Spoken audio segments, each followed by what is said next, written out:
Hello दोस्तों, आज सबका स्वागत है हिस्ट्रीलॉजी चैनल में। आज हम एनटीए यूजीसी नेट की ओल्ड पेपर को सॉल्व करेंगे जो 2014 का सेकंड पेपर है। क्योंकि हमारे जब मई में हमारा पेपर आने वाला है, जो हमारे पेपर के लिए बहुत ज़रूरी है। ये हमारे ताकि हमें पता चल सके कि कैसे क्वेश्चन आते हैं और हमें कैसे अटैम्प्ट करने हैं। इसलिए हमारी इस वीडियो को प्लीज़ लाइक करें, शेयर करें और हमारे चैनल को ज़रूर सब्सक्राइब करें, क्योंकि हम एनटीए यूजीसी के सभी ओल्ड पेपर को अपलोड करेंगे। तो चलिए स्टार्ट करते हैं आज का पहला ओल्ड पेपर सीरीज। सूची 1 को हमारा क्वेश्चन 1 है, सूची 1 को सूची 2 से सम्मिलित कीजिए और दिए गए कूट से सही उत्तर का चयन करें। यह हमें एक सूची 1 दी है और सूची 2 की है, जिनमें सूची 1 में कुछ पद्धति दे रखी है उत्खनन की और सूची 2 में उनके राइटर्स के नाम हैं। तो हमारा पहला क्या है, एक जाली प्रकार की खनन पद्धति है। सूची सेकंड में है, पीट सीवर्स की है ये पद्धति। या ऑप्शन बी, स्तर विन्यास का सिद्धांत किसने दिया है, IEM व्हीलर ने। या रेडियो कार्बन तिथि पद्धति किसने दी है, जॉन मस जेफरसन ने। या त्रिआयामी मापन पद्धति किसने दी है, FW डीबी ने। तो हमारा इसका राइट आंसर क्या होगा, ऑप्शन 2 यानी कि ऑप्शन बी, 1 का सेकंड। हमारा ऑप्शन बी होगा, 1 का सेकंड क्वेश्चन है ना, 1 का सेकंड।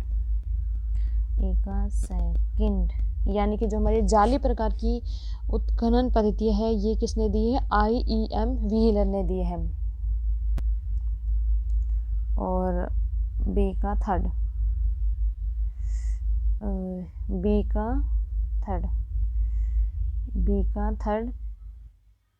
पहले का सेकंड हो गया था। स्तर विन्यास विधि का सिद्धांत दिया है थॉमस जेफरसन ने।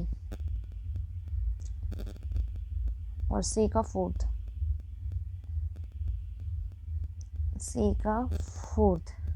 रेडियो कार्बन तिथि पद्धति किसने दी है, FW डीबी ने। और त्रिआयामी मापन पद्धति किसने दी है, पीट्स रिवर्स ने। हमारा इसका ये सही होगा।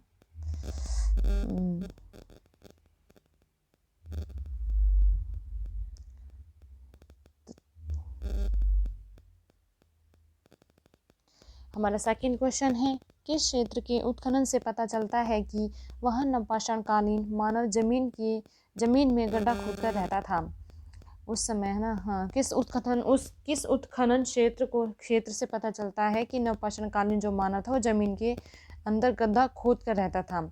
ऑप्शन ए कर्नाटक में, ऑप्शन बी असम में, ऑप्शन सी कश्मीर में, या ऑप्शन डी मध्य प्रदेश में। हमारा इसका राइट आंसर होगा ऑप्शन 3 यानी कि कश्मीर में। कश्मीर के, है ना, कश्मीर क्षेत्र के उत्खनन से पता चलता है कि वहाँ नवपाषाण कालीन मानव जो था जमीन में गड्ढा खोदकर रहता था। नेक्स्ट क्वेश्चन, हमारा क्वेश्चन 3 है, सूची 1 जो कि हड़प्पी है पुरास्थल से प्राप्त सामग्रियां हैं और सूची 2 जो कि संभावित उनके स्रोत हैं को सम्मिलित कीजिए, दिए गए कूट का सही चयन करें। सूची 1 में दे रखे हैं हमारे हड़प्पाकालीन सामग्रियां और सूची 2 में दे रखी है कि ये कहाँ पर पाई गई थी। जैसे कि ऑप्शन ए है तांबा दक्कन में पाया गया था, या फिर ऑप्शन बी शंख राजस्थान में, या लाजवत कच्छ में, या सोना अफगानिस्तान में। तो हमारा इसका राइट आंसर क्या होगा, ऑप्शन 4 यानी कि डी, ऑप्शन डी, पहले का सेकंड और बी का थर्ड। पहले का सेकंड, बी का थर्ड। तांबा जो है राजस्थान से, शंख जो था कहाँ से मिला था, शंख कच्छ से।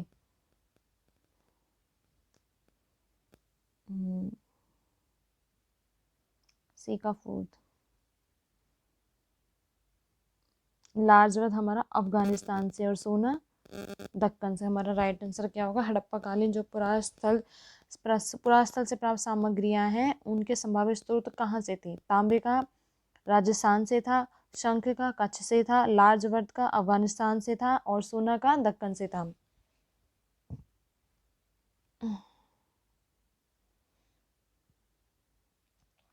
क्वेश्चन 4, युद्ध के निम्नलिखित शस्त्रों में से कौन हड़प्पा संस्कृति के अवशेषों में अप्राप्य है?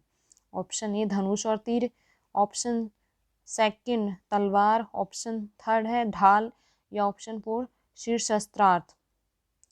हमारा ऑप्शन नीचे क्या दे रखा है? ऑप्शन ए, ऑप्शन बी और सी में हमारा राइट आंसर होगा ऑप्शन डी, सेकंड, थर्ड और फोर्थ।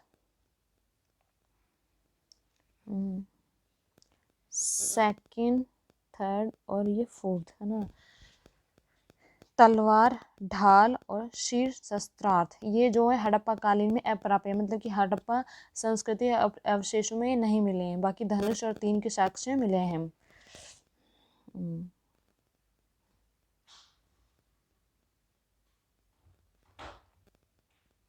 क्वेश्चन 5, निम्नलिखित पुरोहितों में से कौन यज्ञ के संपादन का निरीक्षण करता था? पुरोहितों में से निम्नलिखित ये पुरोहित है, इनमें से कौन यज्ञ के संपादन का निरीक्षण करता था, कौन देखभाल मतलब करता था? ऑप्शन ए होता, option B Brahma, option C उद्गाता या ऑप्शन डी अधर्वणु। हमारा क्वेश्चन का आंसर होगा ऑप्शन 2 यानी कि ऑप्शन बी। हमारा इसका सही आंसर क्या होगा? Option B Brahma. ब्रह्मा जो है, ब्रह्मा जो पुरोहित थे वो यज्ञ के संपादन का निरीक्षण करते थे।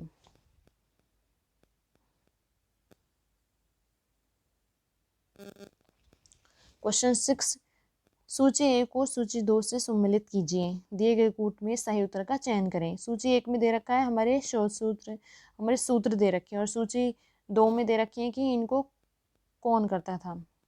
शोध मतलब किससे संबंधित थे, जो सूत्र थे ये किस से संबंधित थे? जैसे कि शोध सूत्र यज्ञवेदी को मापना, गृह सूत्र बलि संबंधी नियम थे, धर्म सूत्र घरेलू अधिकार थे, या सलूक सूत्र में धर्म अथवा विधि थे। तो हमारा इसका राइट आंसर क्या होगा? ऑप्शन ए, यानी कि शोध सूत्र हमारा किससे संबंधित था? बलि संबंधी नियम थे शोध सूत्र में। शोध सूत्र में हमारे बलि संबंधी नियम थे, और बी का थर्ड गृह सूत्र में हमारे घरेलू अधिकार थे। ऑप्शन सी का फोर्थ धर्म सूत्र में हमारे धर्म अथवा विधि दे रखे थे, और सुलू सूत्र में यज्ञ वेदी को मापना। हमारा इसका राइट आंसर क्या होगा? Option A.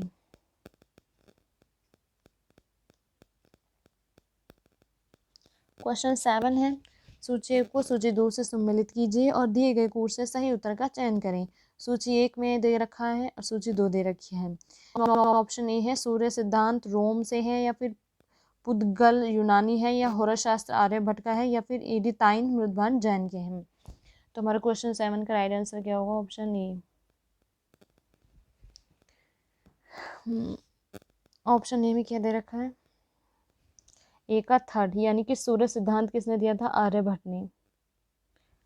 सूर्य सिद्धांत दिया था आर्यभट्ट ने। और बी का फोर्थ पुद्गल किसने दिया था? जैन ने। सी का थर्ड होरा श्रीमत दिया था यूनानियों ने। होरा शास्त्र किसने दिया था? यूनानियों ने। और एरिताइन मृदभान कहाँ से थे? रोम से।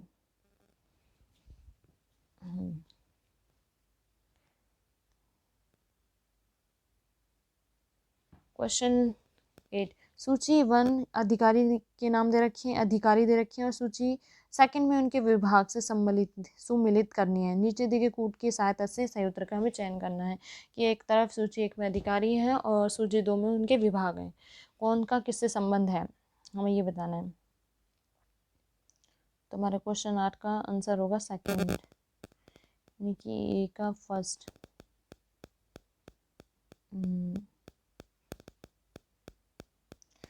जो ये हमारा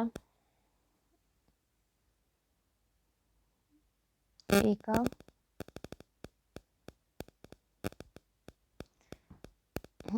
लक्षण अध्यक्ष क्या करता था? ए का फर्स्ट टकसाल विभाग का अध्यक्ष था। ए का ए ही है। और बी का थर्ड, बी का थर्ड,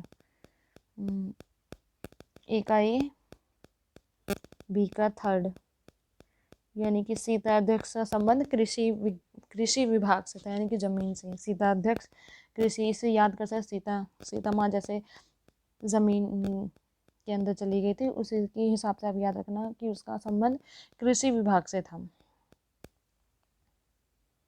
और सी का फोर्थ, सी का फोर्थ, पोतो अध्यक्ष कौन था? मापतोल विभाग का अध्यक्ष था।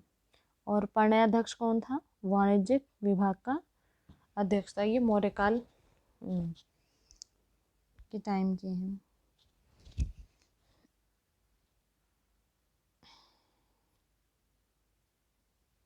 क्वेश्चन 9 क्या है हमारे पास? अशोक ने अपने किस अभिलेख में कलिंग युद्ध का उल्लेख किया है? ऑप्शन ए जौगड़ शिलालेख में, ऑप्शन बी धौली शिलालेख में, या ऑप्शन सी रुमनदेही स्तंभलेख में, या ऑप्शन डी शाहबाजगढ़ी शिल्प राजज्ञा में।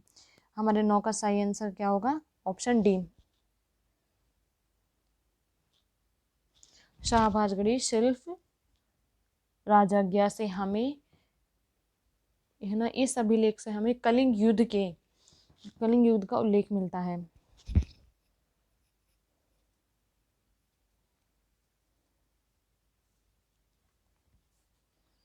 क्वेश्चन 10, निम्नलिखित शासकों में से कौन सा सातवाहन वंश का अंतिम शासक था? ऑप्शन ए सिरियक, option B Shri Satakarni, option C Pulumavi fourth, या फिर ऑप्शन डी शिव श्री पुलुमावी। तो हमारे 10वें का राइट आंसर क्या होगा? Option C Pulumavi fort.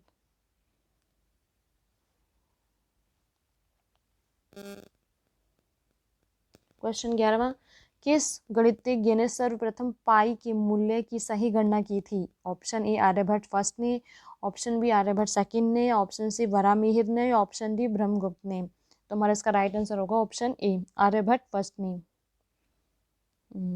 Aryabhata first ने ही सर्वप्रथम पाई मूल्य की सही गणना की थी। क्वेश्चन 12, निम्नलिखित क्षेत्रों में से किस क्षेत्र पर चंद्रगुप्त फर्स्ट का शासन नहीं था? निम्नलिखित क्षेत्रों में से किस क्षेत्र पर चंद्रगुप्त फर्स्ट का शासन नहीं था? ऑप्शन ए प्रयाग में, ऑप्शन बी साकेत में, ऑप्शन सी वैशाली में, या ऑप्शन डी मगध में। हमारा इसका राइट आंसर होगा ऑप्शन सी वैशाली। वैशाली में चंद्रगुप्त फर्स्ट का शासन नहीं था।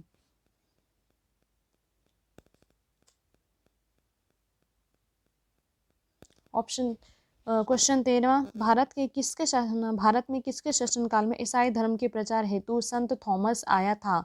ऑप्शन ए अकबर के समय में, ऑप्शन बी गोंडोफर्नीस के समय में, या ऑप्शन सी कर्डफिसेस के समय में, या ऑप्शन डी जहांगीर के समय में। तो तुम्हारे 13वें का सही आंसर होगा ऑप्शन बी गोंडोफर्नीस के समय में। कौन आया था ईसाई धर्म के प्रचार हेतु? संत थॉमस कहाँ किसके समय में आए थे? फर्नीस के समय में। Option B.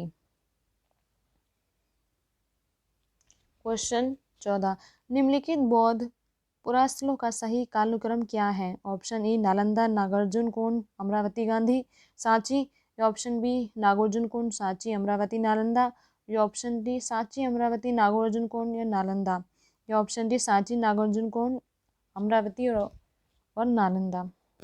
हमारे 14वें का सही आंसर क्या होगा? ऑप्शन सी सांची अमरावती नागार्जुन कोंड और नालंदा। ये बौद्ध स्थलों का एकदम सही कालानुक्रम है। पहले सांची, फिर उसके बाद अमरावती, फिर उसके बाद नागार्जुन कोंड और फिर उसके बाद नालंदा।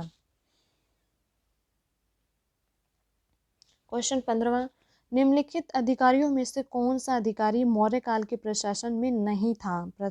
ऑप्शन ए प्रादेशिक, ऑप्शन बी राजुक, ऑप्शन सी युक्त, या ऑप्शन डी नायक। तो हमारे 15वें का सही आंसर क्या होगा? ऑप्शन डी नायक। नायक जो था मौर्य काल के प्रशासन में ये अधिकारी नहीं था, बाकी प्रादेशिक था, राजुक था और युक्त भी था।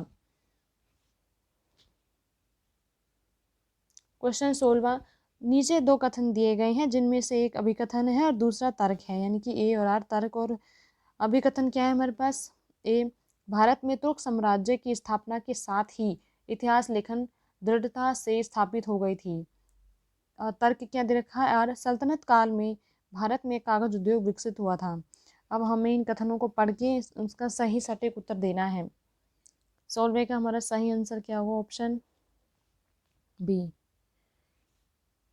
ऑप्शन बी, ए और आर दोनों सही हैं, लेकिन ए आर एक ही सही व्याख्या नहीं है। ए और आर दोनों सही है, लेकिन आर एक ही सही व्याख्या नहीं है। देखते हैं जरा, दोनों ए और आर दोनों कथन सही है, लेकिन आर जो है एक ही सही व्याख्या नहीं है।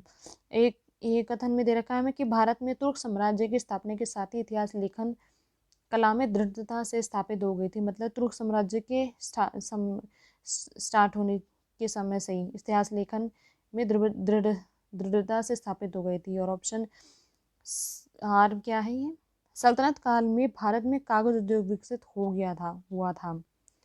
हाँ, ये दोनों सत्य हैं, लेकिन आर इसकी सही व्याख्या है नहीं।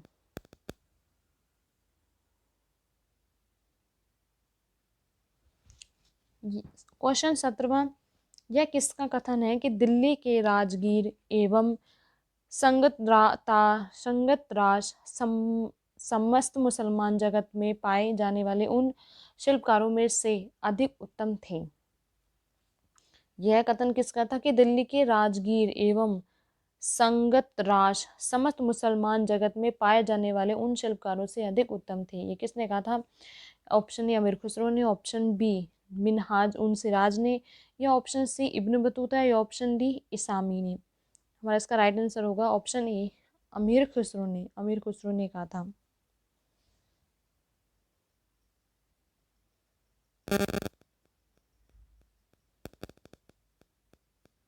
क्वेश्चन 18, सल्तनत काल में सेना की प्रशासनिक देखभाल निम्नलिखित में से कौन करता था? ऑप्शन ए नायब, ऑप्शन बी वजीर, ऑप्शन सी काजी, या ऑप्शन डी आरी जे ममालिक।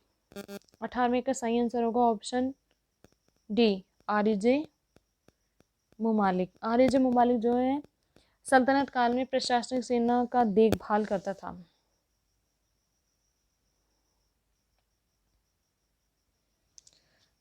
क्वेश्चन 19, देश के अधिकांश अच्छी कृषि जोत एवं भूमि बहुत उपजाऊ है और सैन्य संख्या लगभग 11 लाख है।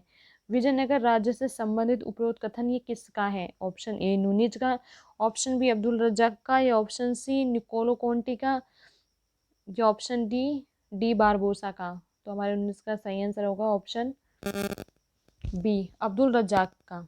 ये कथन किसका है? अब्दुल रज्जाक का है।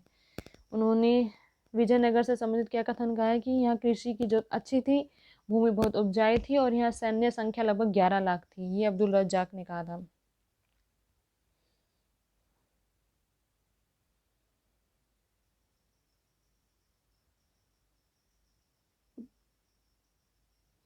क्वेश्चन 20, निम्नलिखित में से किसका यह मत है कि एक महिला एक शासक के रूप में अपने दायित्व का भली भांति पूर्वक निर्वाह नहीं कर सकती क्योंकि मूलभूत रूप में उसमें बुद्धि संपन्नता की कमी है? ये किसने कहा था?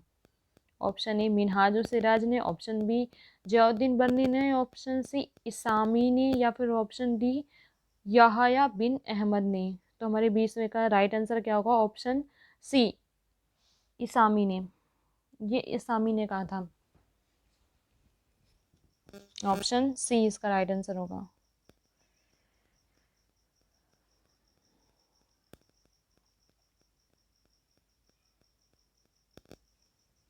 क्वेश्चन 21, शेरशाह सूरी के बारे में निम्नलिखित कथनों पर विचार कीजिए। ऑप्शन ए शेरशाह ने अफगानिस्तान से लेकर उड़ीसा तक फैले हुए साम्राज्य की स्थापना की। ऑप्शन 2, प्रशासन में हिंदवी भाषा का प्रयोग करना शेरशाह के व्यवहारिक ज्ञान का द्योतक है। ऑप्शन 3, उसने कठोरता से कानून व व्यवस्था को लागू किया। ऑप्शन 4, शेरशाह ने सोने के सिक्के का चलन समाप्त कर दिया था। तो हमारे नीचे कूट दिए गए, उनका सही आंसर बताना है। क्वेश्चन 21 का राइट आंसर होगा ऑप्शन 2, 2 और 3। हमारा इसका राइट आंसर होगा 2 और 3। शेरशाह के बारे में निम्नलिखित कथनों पर विचार कीजिए। प्रशासन में हिंदवी भाषा का प्रयोग शेरशाह के व्यवहारिक ज्ञान का द्योतक है और उसने कठोरता से कानून व व्यवस्था को लागू किया था। ये उनके दोनों कथन एकदम सही है।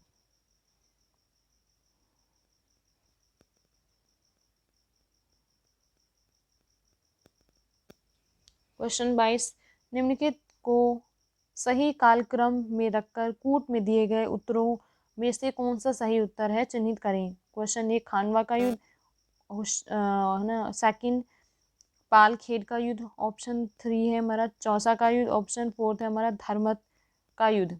तुम्हारे 22 का राइट आंसर क्या होगा? Option A. 22 का राइट आंसर होगा हमारा ए। पहले कौन सा युद्ध हुआ था? खानवा का युद्ध। उसके बाद हुआ था, पहला हुआ था हमारा, है ना, पहला हुआ था हमारा खानवा का युद्ध। दूसरा दूसरा हुआ था हमारा चौसा का युद्ध। तीसरा हुआ था हमारा धर्मत का युद्ध, और चौथा हुआ था हमारा पालखेड़े का युद्ध। ये इसका एकदम सही क्रम है।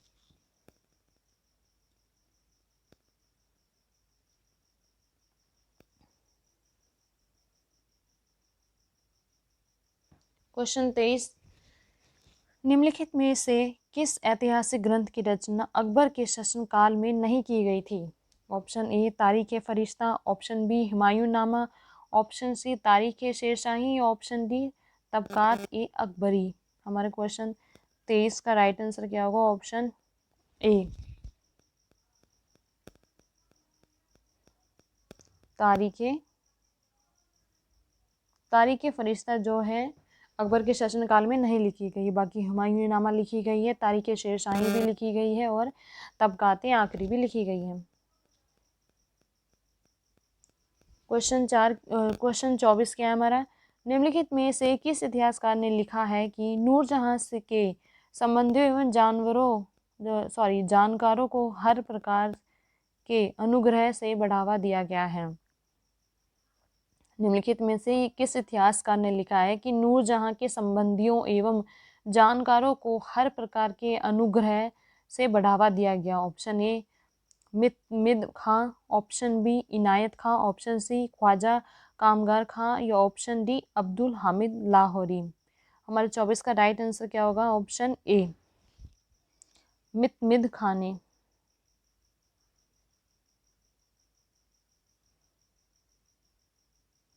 क्वेश्चन 25, निम्नलिखित में से कौन सा कथन सही है?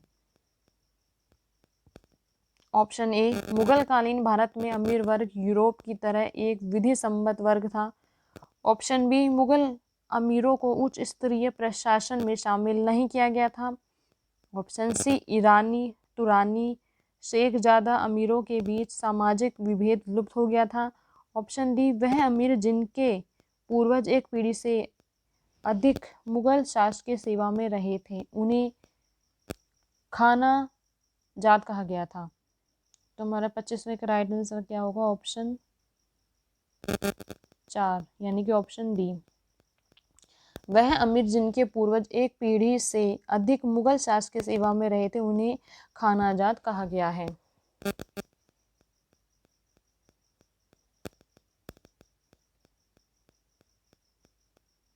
क्वेश्चन 26, सूची ए को सूची सेकंड से सुमेलित कीजिए और नीचे दिए कूट से सही उत्तर का चयन करें। सूची 1 है फ्रैंको बर्नियर, जो कि एक डच यात्री जो जहांगीर के शासनकाल में भारत आया था। ऑप्शन बी टेवनियर एक फ्रांसीसी यात्री जो व्यवसाय से जौहरी था और शाहजहां औरंगजेब के शासनकाल में भारत आया था। ऑप्शन सी पेलसाट एक अंग्रेज यात्री जो अकबर के शासनकाल में भारत आया था। या राल्फ फिच एक फ्रांसीसी चिकित्सक जो औरंगजेब के शासनकाल में भारत आया था तथा जिसकी यह मान्यता थी कि भारत में शासन ही समस्त भूमि का स्वामी है।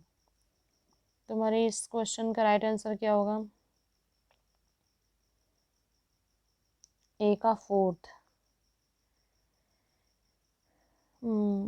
बी का सेकंड, सी का फर्स्ट और डी का थर्ड, यानी कि ए का फोर्थ।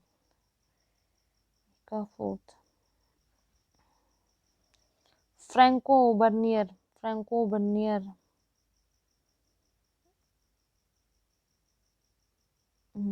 फ्रैंको बर्नियर जो था वो कौन था? एक फ्रांसीसी, है ना। फ्रैंको बर्नियर कौन था? एक फ्रांसीसी चिकित्सक जो औरंगजेब के शासनकाल में भारत आया था, जिसकी यह मान्यता थी कि भारत में शासन ही समस्त भूमि का स्वामी है। और बी का सेकंड, बी का ये हमारा सेकंड होगा। टेवनियर कौन था? एक फ्रांसीसी यात्री जो व्यवसाय से जौहरी था और शाहजहां औरंगजेब के शासनकाल में ये भारत आया था। सी का फर्स्ट, सॉरी, सी का पेलसाट कौन था? पेलसाट कौन था? एक डच यात्री जो जहांगीर के शासनकाल में भारत आया था। डी का थर्ड। राल्फ फिंच कौन था? राल्फ फिंच कौन था? एक अंग्रेज यात्री जो अकबर के शासनकाल में भारत आया था।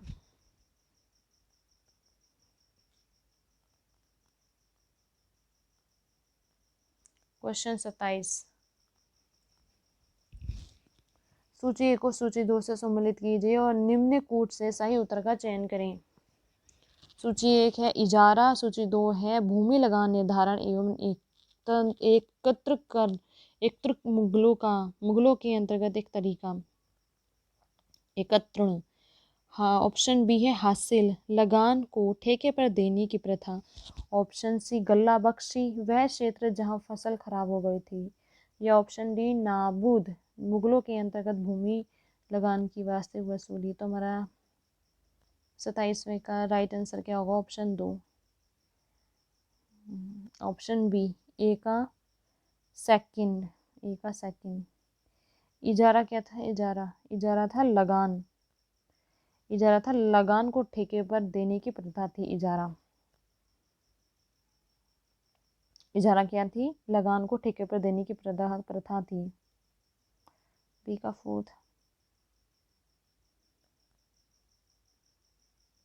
फोर्थ, हासिल क्या था? मुगलों के अंतर्गत भूमि लगान की वास्तविक वसूली थी हासिल। और ऑप्शन सी का फर्स्ट,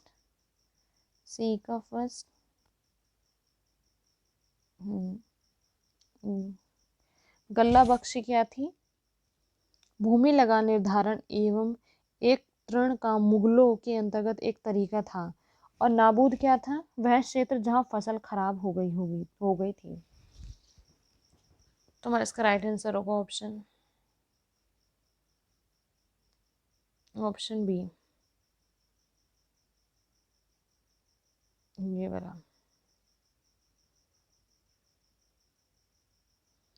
क्वेश्चन 28 क्या है हमारा? नीचे दो वक्तव्य दिए गए हैं, एक को कथन ए कहा गया है और दूसरे को कारण आर कहा गया है। कथन ए और का तर्क दे रखा है हमारा आर। कथन क्या है? सैन्य दृष्टि के संदर्भ में औरंगजेब का शासन अलंकृत नहीं था। तर्क आर है वह मराठों को नियंत्रण में नहीं ला सका। तो हमारा 28 का राइट आंसर क्या होगा? ऑप्शन 4, यानी कि ए सही नहीं है किंतु आर सही है। ए क्या है हमारा? सैन्य दृष्टि के संदर्भ में औरंगजेब का शासन अलंकृत नहीं था क्योंकि वह मराठाओं को नियंत्रण में नहीं ला सका था। तो हमारा इसका राइट आंसर हो गया ऑप्शन डी। ए सही नहीं है परंतु आर सही है। आर क्या सही है हमारा? वह मराठों को नियंत्रण में नहीं ला सका था।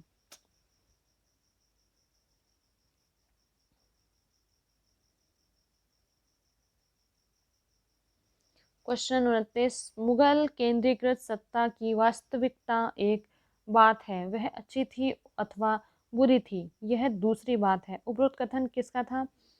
ऑप्शन ए JF रिचर्ड का, ऑप्शन बी इरफान हबीब का, ऑप्शन सी सतीश चंद्र का, या ऑप्शन डी जदुनाथ सरकार का। 29 का राइट आंसर होगा ऑप्शन ए JF रिचर्ड का।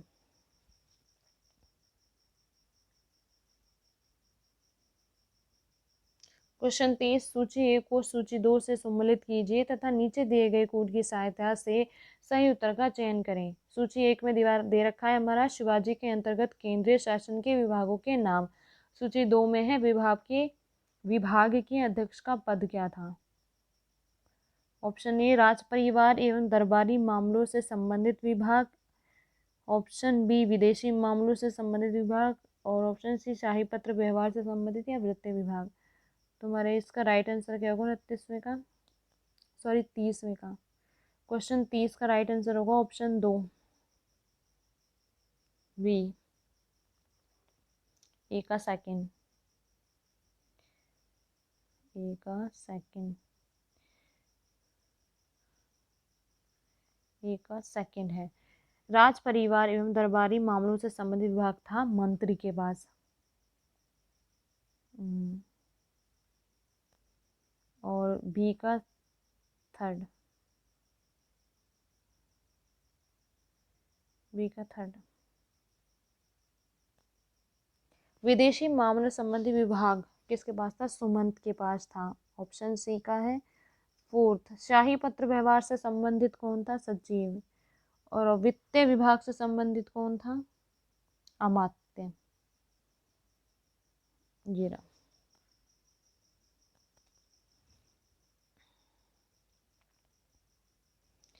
क्वेश्चन 31, नीचे दिए गए कथन है, इनमें से अभिकथन ए है और दूसरा आर है। तो अभिकथन ए क्या है, 18वीं शताब्दी के पूर्वार्ध में मुगल साम्राज्य के तीव्र विघटन के लिए निर्बल राजनीतिक एवं अयोग्य सेना नायक उत्तरदायी थे। आर दे रखा है तर्क, इस काल के मुगल राजनीतिक और अमीर अपने स्वार्थों की पूर्ति में व्यस्त थे, उन्हें साम्राज्य की नियति में कोई रुचि नहीं थी। हमारे क्वेश्चन 31 का राइट आंसर क्या होगा, ऑप्शन 4। कथन ए गलत है लेकिन आर सही है। क्या है, कथन ए गलत है लेकिन आर एकदम सही है कि इस काल में मुगल राजनीतिक और अमीर अपने स्वार्थों की पूर्ति में व्यस्त थे, उन्हें साम्राज्य की नियति में कोई रुचि नहीं थी।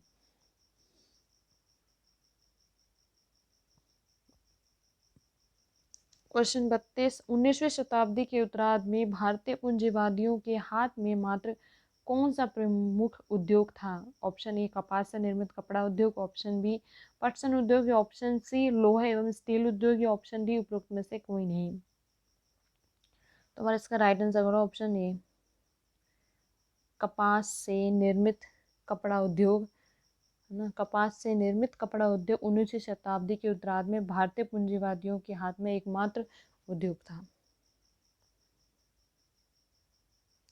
क्वेश्चन 33, महाराष्ट्र के एक युवा जिसने पंजाब के क्रांतिकारी आंदोलन में भाग लिया था। Option A Sukhdev, option B Rajguru, option C Namdev, या ऑप्शन डी वासुदेव। हमारे 33 का राइट आंसर होगा ऑप्शन 2 राजगुरु,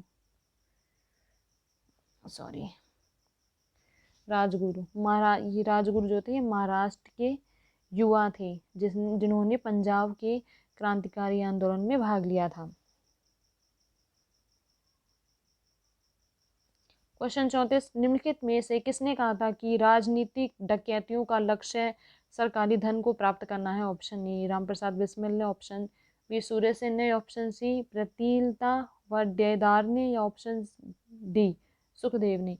तो हमारा 34 का राइट आंसर होगा ऑप्शन ए रामप्रसाद बिस्मिल ने। क्वेश्चन 35, निम्नलिखित को कालक्रम, है ना, काल क्रमानुसार क्रमबद्ध कीजिए और नीचे दिए गए कूट की सहायता से सही उत्तर का चयन करें। Option A Minto, option second John Shore, और ऑप्शन थर्ड है कॉर्नवालिस, या option fourth Warren Hastings.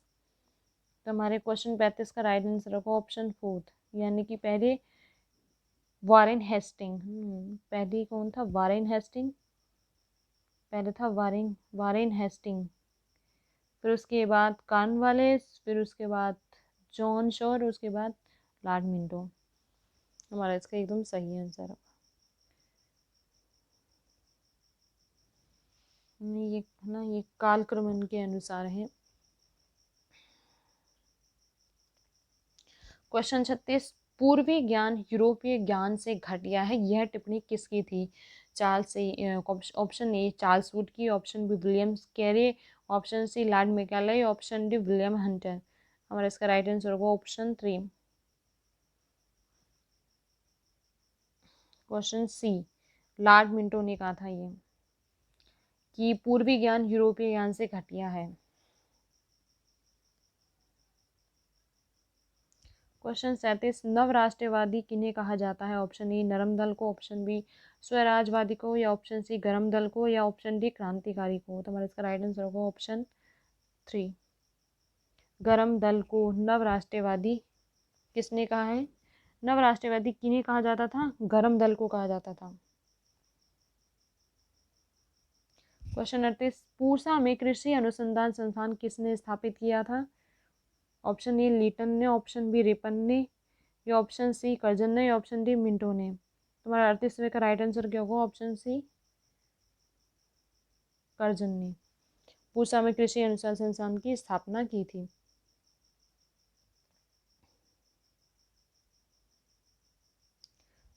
Question 39, सूची ए को सूची 2 से सम्मिलित कीजिए तथा दिए गए कूट में सही उत्तर का चयन करें।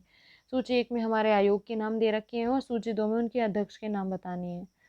तो अकाल आयोग 1999, ऑप्शन बी रेलवे आयोग, और ऑप्शन सी सिंचाई आयोग, और ऑप्शन डी विश्वविद्यालय।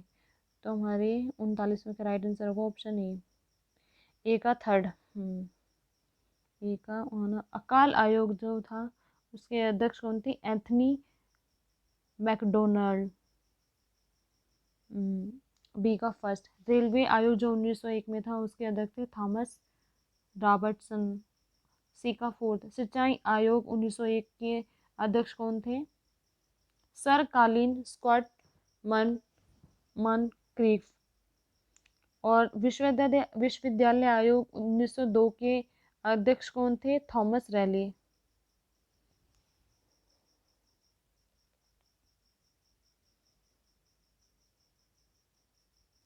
क्वेश्चन 40, निम्नलिखित कवियों में से किसने रूसी क्रांति 1917 के अभिनंदन में कविता लिखी थी? Option A Subramaniam Bharati, option B Mohammad Iqbal, या ऑप्शन सी सरोजनी नायडू, या ऑप्शन डी रविंद्रनाथ टैगोर। तो हमारे 40वें का राइट आंसर होगा ऑप्शन ए सुब्रमण्यम भारती ने एक रूसी क्रांति जो 1917 में उनकी अभिनंदन में उन्होंने कविता लिखी थी। क्वेश्चन 41, ढाका अनुशीलन समिति की स्थापना किस वर्ष हुई थी? ऑप्शन ए 1902 में, ऑप्शन बी 1903 में, ऑप्शन सी 1904 में, ऑप्शन डी 1905 में। 41वें का राइट आंसर होगा हमारा ऑप्शन ए 1902 में। ढाका में अनुशीलन समिति की स्थापना हुई थी 1902 में। क्वेश्चन 42, मेरा प्रत्येक लघुत्तम कार्यकलाप उस द्वारा निर्देशित होता है जिसे मैं धर्म समझता हूँ। निम्नलिखित कथन किसने कहा था? ऑप्शन ए है स्वामी विवेकानंद ने, ऑप्शन बी वी.डी. सावरकर ने, ऑप्शन डी महात्मा गांधी ने, ऑप्शन डी सुभाष चंद्र बोस ने। तुम्हारे 42 का राइट आंसर होगा ऑप्शन सी महात्मा गांधी ने कहा था कि मेरा प्रत्येक लघुत्तम कार्यकलाप उस द्वारा निर्देशित होता है जिसे मैं अपना धर्म समझता हूँ। महात्मा गांधी जी ने कहा था ये। क्वेश्चन 43, 1927 में अखिल भारतीय महिला कॉन्फ्रेंस का प्रारंभ किस लक्ष्य को लेकर हुआ था? ऑप्शन ए महिला शिक्षा में वृद्धि करना, ऑप्शन बी विधान सभाओं में महिलाओं की भागीदारी को बढ़ाना, या ऑप्शन सी महिलाओं के रोजगार को बढ़ाना, या ऑप्शन डी महिलाओं के मताधिकार के लिए अभियान करना। हमारे 43 का राइट आंसर होगा ऑप्शन ए महिलाओं की शिक्षा में वृद्धि करना था। जो 1927 में अखिल भारतीय महिला कॉन्फ्रेंस का प्रारंभ हुआ था वो महिला शिक्षा में वृद्धि के लिए आया था।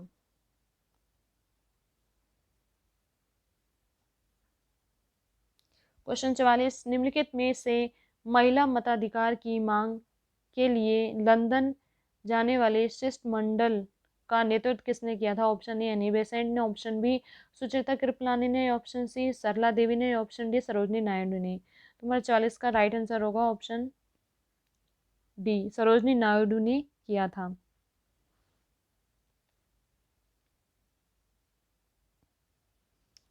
निम्नलिखित में से कैबिनेट मिशन प्लान के संबंध में सही नहीं है। ऑप्शन ए, इसने स्वतंत्र पाकिस्तान के निर्माण की मांग को रद्द किया। ऑप्शन बी, इसने भारत के कॉमनवेल्थ से नाता तोड़ने के अधिकार को मान्यता दी। ऑप्शन सी, भारतीय मंत्रिमंडल के सभी सदस्य भारतीय होंगे। या ऑप्शन डी, इसने सांप्रदायिक प्रतिनिधित्व की गुंजाइश की थी। हमारे 45 का राइट आंसर होगा ऑप्शन 4, यानी कि इसने सांप्रदायिक प्रतिनिधित्व की गुंजाइश जताई।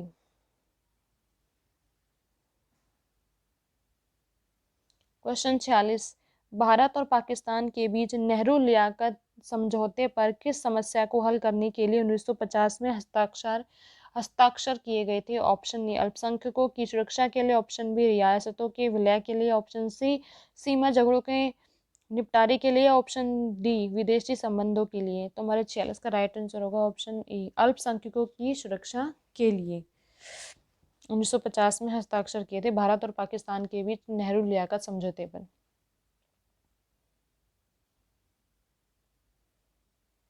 क्वेश्चन 47, किस राज्य में पंचायती राज को सर्वप्रथम लागू किया गया था। ऑप्शन ए, तमिलनाडु में। ऑप्शन बी, राजस्थान में। ऑप्शन सी, महाराष्ट्र में। ऑप्शन डी, आंध्र प्रदेश में।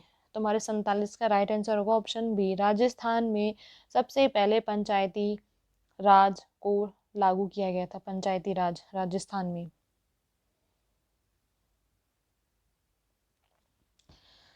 क्वेश्चन 48, ब्लैक डेथ के संबंध में निम्नलिखित में से कौन सा सही नहीं है। ब्लैक डेथ के संबंध में बताना है कौन सा सही नहीं है। ऑप्शन ए, खून चूसने वाले पिस्सू जो काले चूहों पर रहते थे ब्लैक डेथ के फैलने के लिए जिम्मेदार थे। ऑप्शन बी, प्लेग को ब्लैक डेथ कहा जाता है क्योंकि इससे जानलेवा काली सूजन हो जाती है। ऑप्शन सी, एक भयानक रोग 15वीं शताब्दी में एशिया से यूरोप में फैला। ऑप्शन डी, लोगों का विचार था कि ईश्वर ने उनके पापों की सजा देने के लिए उस ब्लैक डेथ को भेजा है, ब्लैक डेथ को भेजा है। 48 का राइट आंसर होगा ऑप्शन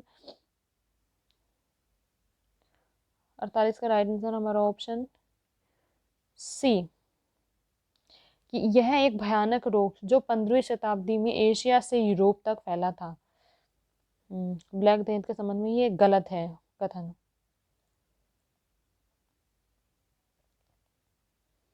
क्वेश्चन 49, नीचे दो कथन दिए गए हैं जिनमें से प्रथम अभिकथन है ए और द्वितीय कथन है आर।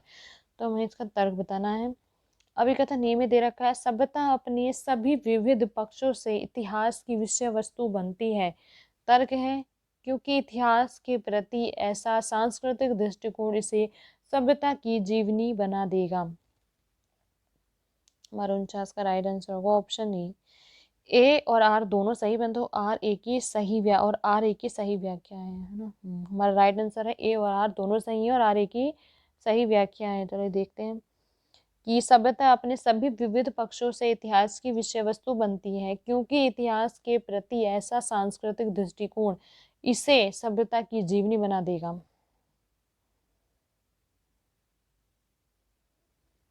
क्वेश्चन 50, पूर्वाग्रह और पक्षपात आलोचनात्मक दृष्टि को धुंधला करते हैं और आलोचनात्मक अन्वेषण को बाधित करते हैं।